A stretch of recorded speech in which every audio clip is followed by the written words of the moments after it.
તો મિત્રો આવો જ આપણે સિંગ ભજીયાનું શાક બનાવવાનું છે, એકદમ ટેસ્ટી અને બજારમાં મળે એવું.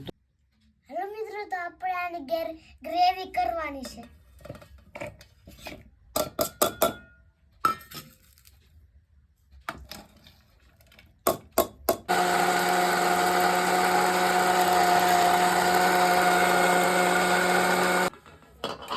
હેલો, પોટાના દાણા કાઢવાના છે.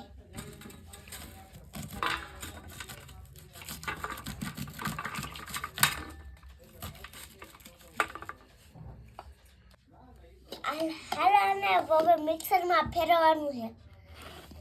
આ છે મકાઈના દાણા. હાલો ટોપરે વટાણાના તેલમાં ઓલું કરવાનું છે.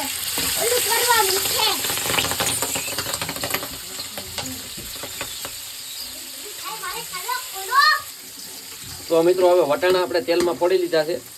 તો હવે આપણે આવશે લસણ, આખું લસણ આવશે. હા, પછી આવશે હળદર. આપણે ગેસની ફ્લેમ ધીરી રાખવાની છે.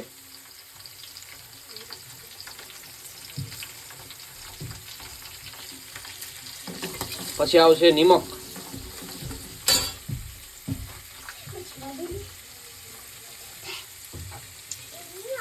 સ્વાદ પ્રમાણે નિમક લેવાનું છે.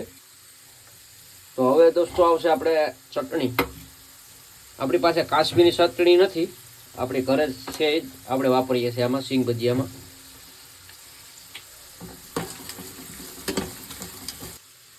તો દોસ્તો હવે આપણે હિંગ બાકી હતી, હિંગ નાખી દઈએ 1 ચમચી.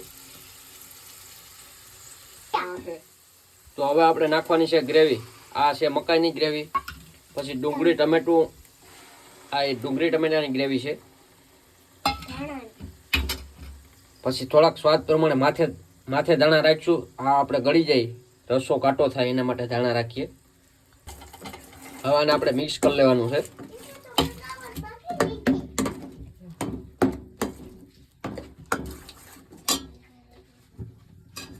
આપણે હવે આ બધું નાખીને ગેસની ફ્લેમ ફૂલ કરી દેવાની છે.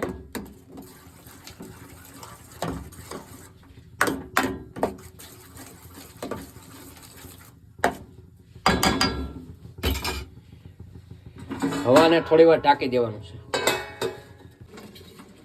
તો દોસ્તો હવે આપણે ચેક કરી લઈએ. આપણે પાણી પડે એ વરાળનું પાણી અંદર જવા દેવાનું છે.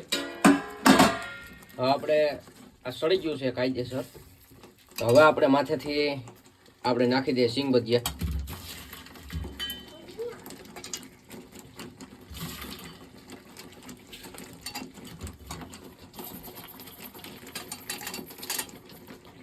સિંગ ભજીયા નાખી અને આ રીતનું આપણે હલાવી લેવાનું છે.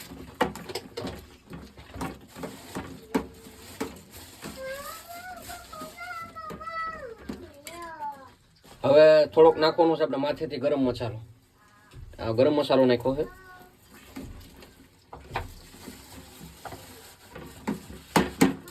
ને હવે આપણે માથેથી નાખી દઈએ છીએ ધાણા. જો આ ધાણા આવી ગયા છે આપણે. હવે ગેસની ફ્લેમ બંધ કરી અને હવે જમવા બેસી જાય. તો મિત્રો આપણે સિંગ ભજીયાનું સામે એકદમ મસ્ત બની ગયું છે, એકદમ ચકાચક. તો આપણે જમવા બેસી જઈએ છીએ. હવે પાપડ છે, પછી આપણે આ છે આંબા મોરી, હળદર, અને આમાં કાચું છે ટમેટું, આલકો, અને આ આપણી સબ્જી છે. એકદમ મસ્ત બન્યું છે. તો વિડીયો કેવો લાગ્યો, લાઈક શેર ને ફોલો કરી લેજો અને સબસ્ક્રાઈબ કરી દેજો. જય માતાજી, જય પૂરા.